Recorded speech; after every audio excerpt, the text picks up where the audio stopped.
Таджикские власти передали Китаю золоторудное месторождение Верхний Кумарк в Сагдийской области в счет погашения долга.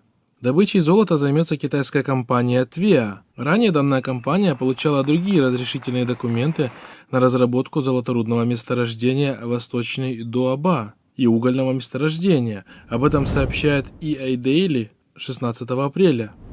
Напомним, Твеа далеко не единственная китайская компания, которая занимается добычей золота в Таджикистане.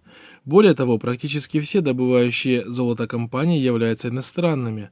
Например, месторождения Тарор, Джилау, Чоре и Заравшон разрабатывает компания Zijin Mining, а месторождение Покрут China Non-Ferrous Gold Limited. Самое крупное золоторудное месторождение в Таджикистане является СП «Заравшон», на долю которого приходится 70% от всего добываемого золота в Таджикистане. Данное месторождение принадлежит китайской компании Zijin Mining Group Co. Ltd., 75% акций которой принадлежит китайской стороне.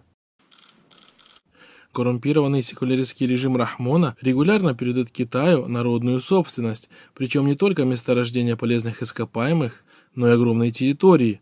Так, например, в 2013 году Китаю было передано 1158 квадратных километров территории Таджикистана. Напомним, согласно исламу, все полезные ископаемые должны распределяться поровну между гражданами государства, и данная норма исходит из хадиса, в котором говорится: мусульмане – соучастники в трех вещах – в воде, пастбищах и огне.